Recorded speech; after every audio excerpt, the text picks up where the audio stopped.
up, gang? So real quick, I wanted to come on and address a few things real quick. If you guys are not familiar with me, I am Candace. I'm the Ugly House Whisperer.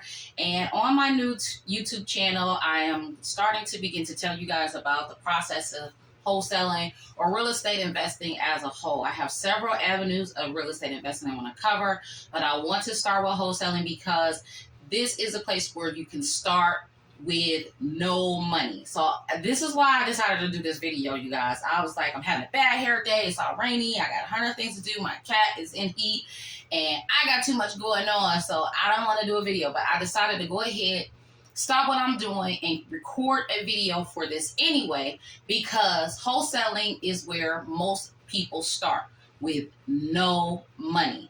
I just saw some things that just upset me to my core because when I wholesaled my first property, guys, I had negative $68 in the bank, okay? My credit score was probably like a 560, okay? So if you know 5 anything, it's bad. And, you know, I didn't have a lot of resources and things like that. But out of that first wholesale deal, I walked away with a nice little grip of money. So I'm going to walk you through it. Like I said, I had a negative $68 in the bank. So I want you to keep that in mind when you think about your situation, where you are right now. You're trying to figure out how to get in started. You know real estate is the future, and you are hearing positive things about the market, industry, etc. You want to get in. You want to know how.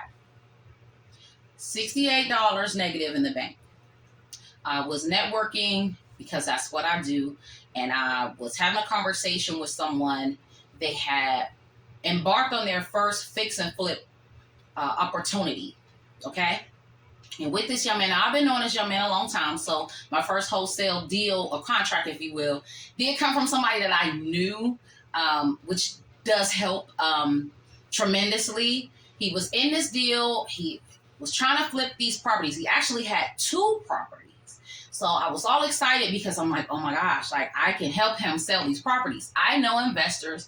I know people that are in the fix and flip industry that can get it done. He was frustrated because he was not aware of some taxes that came up on a property when he first bought it. He paid some contractors to do some work. They came out, they did beautiful work, and then they never came back. Once they got paid for like that first 3 days, they never came back.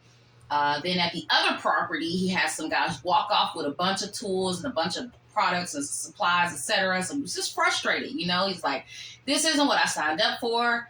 I just want to get my money back out of this deal. So I'm like, I think I can help you. And he's like, what do you mean? And I'm like, well, I am taking these courses and learning how to fix and flip, learning how to wholesale properties. And this sounds like the perfect opportunity because I know a ton of people that might be interested in your property. He's like, listen, Candace, if you can get it done, I just want my money back at this point. I'm washing my hands. I want to buy me an 18-wheeler and I'll get my millions that way. So I'm like, I got you. So what we did was we sat down. Now, I'm going to do the real numbers for you guys too. I'm not even going to try to cover it up, okay? So in the part of the country that we were in, the real estate was really, really low. And for one of the properties, he was trying to get like $25,000 for it. And for another one of the properties, he just wanted the $8,000 back that he bought out of it. So, you know me, I went with the first one.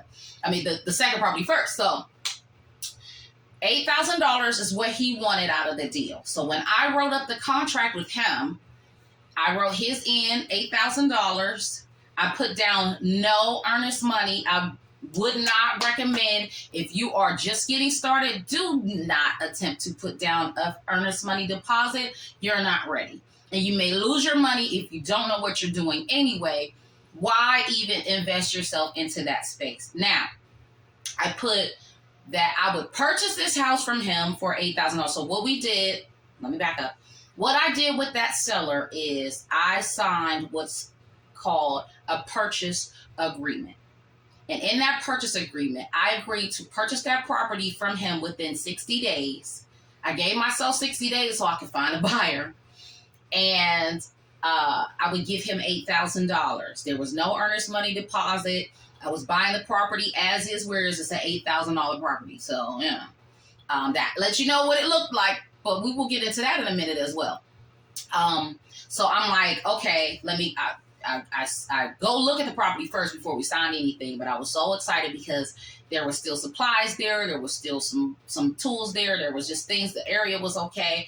It had a lot of potential. They'd done a lot of the work as well as far as electricity and things of that nature. So I knew I could sell this property.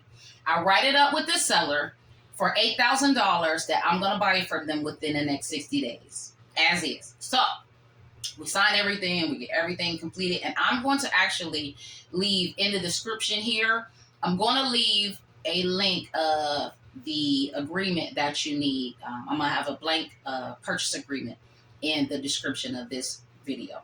If you like what you're hearing so far, like and subscribe. I always forget to say that in my video. So anyway, so I get it signed and I am off to the races because I know I can find buyers for this property. But I personally know people that fix and flip in this neighborhood. But I'm covering all of my angles. So I posted on Facebook Marketplace. I'm posted it on my Facebook page, on my Instagram page. I created reels for it. I created shorts for it. I made flyers for it, digital flyers that I made in Canva, just mapping out all of the property. Now, I did not give away the address. That's important. Don't give the address. You just market the property as is. If somebody wants the address, they can find out what the address is once they've done their proper vetting with you as being a serious buyer. So I got tons of interest in this property because the price was so low. Now, what I did, I put it out there for $16,000 because, again, I know my market. Somebody's going to try and talk me down and get the property for less. That's just a part of what they do, okay?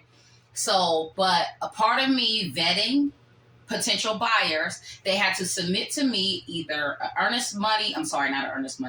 they had to submit to me a financial statement or some type of a pre-approval letter or a copy of their taxes or bank statement, something that says, hey, I have $16,000 or I'm a viable buyer.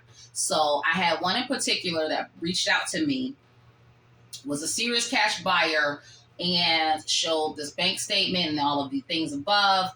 He made me an offer for $12,000. And I was like, okay, that works for me. So I met with him. I showed him the property. He loved it. He had some questions about something. Yeah, that's what it was. Originally, he was going to offer 13, which was good for me. He met with him, and once he got to the site, he did get to see, okay, this property needs a little work, we're going to work it out. So his final written offer coming in was for $12,000. Now, me, as a wholesaler, I'm in a position to accept or decline that offer because guess what he's buying? He's buying my right to purchase this property at $8,000. He's not contacting the seller and trying to purchase the property from the seller. He's buying from me my right to purchase this property at $8,000 within the next 60 days. So that's how this works. So I set up with him. He wrote his formal agreement. He's buying the property as is, where it is. He put down an earnest money deposit of $1,000. Now, this is another part of the process that a lot of people don't catch. So the earnest money deposit is really truly supposed to go to your title company, your closing company, or something of that nature so they can hold it in escrow. Depends on the situation. I don't really necessarily, with this particular property, I didn't know that. This was my first deal. So I took the $1,000 and I was supposed to hold on to it till we closed. I was dead broke. I just told y'all I was negative $68 in the bank. So I spent some of that money. I didn't spend all of it because if the deal had backed out, then I would have been on the wire to get this minus $1,000 back. But I needed groceries, I needed gasoline in my car, I needed whatever. So I did take a couple $100 out of the earnest money deposit. When I closed on this property, guys, there was, at this particular property, once we went through title, now finding title company that works with wholesalers is a process. I want to tell you guys that up front. I don't know where you are in the country. Where I am, a lot of the title companies don't work with wholesalers because it's hard for them to get an underwriter that will insure the deal because of the process. Because wholesalers are not familiar with laws and all of the back stuff, because there's issues with lead and disclosures and this and that most wholesalers don't know anything about. So it's hard. But we did get a title company that worked with wholesalers rather. And once the deal went through, we found that there was a past due water bill on the property. So this is something that I address in my contract as far as past due utilities, debris located at the location, and things of that nature. My seller was on the hook to pay that past due water bill. So, but to get the deal done, because I'm who I am, I'm like, listen, don't worry about it. That's gonna come off my end. So I think the bill was like $600 or something of that nature. So, and all, the property closing costs for this property cost my seller about $400 or $500, and the water bill did come out of mine. I did go ahead and put most of it, and then my buyer, he was on the land for about maybe another $350 for closing costs. So I walked away from this deal. I should have walked away with $4,000, but I walked away with $3,500 out of this deal because I did opt to take care of the water bill, because it should have been caught when my seller bought the property before. His title company didn't catch it. My title company did. But just to keep the deal alive, I went ahead and opted to pay it. So that was my very first deal. Now, when I say that my cash buyer bought my right to purchase this home at $8,000, what I had to fill out with my cash buyer is something called an assignment agreement or an assignment contract, okay? So he bought my right to purchase this property at $8,000, and I assigned that right to him. So that is another form that I'm going to leave down below in the description for you guys, so you'll have a blank copy of the assignment contract as well. Now, I got all of this done on a digital signature through DocuSign, which I got a free trial for. There is a paid version of it if you want to use that. It's really still not that expensive. I think it's like, you can pay monthly even too. I think you can pay like $20 monthly or something like that. So we got some digital signatures done. My title company also has a mobile notary, so they were able to send someone in to do the in-person things, because this buyer in particular didn't really know me all that well, so he wanted to have like a formal closing. I met him.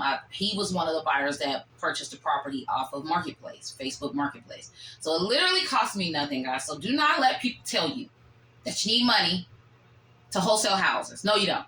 No, you don't. You don't need money. You don't need credit. What you need is tenacity. What you need is the guts. What you need is the hustle to get out here and get your property seen in front of people. You need to be able to network. You've got to be able to make connections to people to where they feel like they can trust you to represent them in a proper manner. And you need a great closing company, okay? So what happens, let me break this down a little bit. So what happens? All right. He's buying my right to purchase his property at $8,000, and I am, in essence, charging him a wholesaler's fee of $4,000 to be able to do that. Now, the way my contract is written up with my buyer, he does not ever know what my original price is with my seller, with the homeowner in general, okay? My buyer does not get that information. You do not disclose that information to them if you don't want to, okay? So, in essence, my contract with him, as it's written, is written up for $12,000. That's the price of the house for him. Now, he knows I'm getting a fee out of that. I can say to him, hey, if you write this up at $12,500, $500 of that will be my consultant fee with you, or something like that. You know what I mean? Just so he'll know. or you can be completely transparent. I've done all of the above when it comes to wholesaling, because sometimes you really just never know. You got to check the temperature with your buyers. Okay, so the closing fees come out of the seller's end and the buyer's end. So my seller, in that instance, his takeout of it was $8,000. Remember, that's what he wanted. His closing fees came out of that $8,000. Okay, so there was like $7,000, maybe $600 or something like that went to my actual seller, or maybe $7,400. I can't remember. And then for my new buyer, in essence, he wrote a check, or wired money to the title company. He wired the $11,000, because remember, he gave $1,000 earnest money to me. So what he wired to the title company was $11,000. And out of that $11,000, they took their processing fees for the closing costs that he was obligated to. And it reduced the number by, like I said, I think his end was like another $300 or something of that nature, okay? And so when he got his email from my title company, it was like $11,350, okay?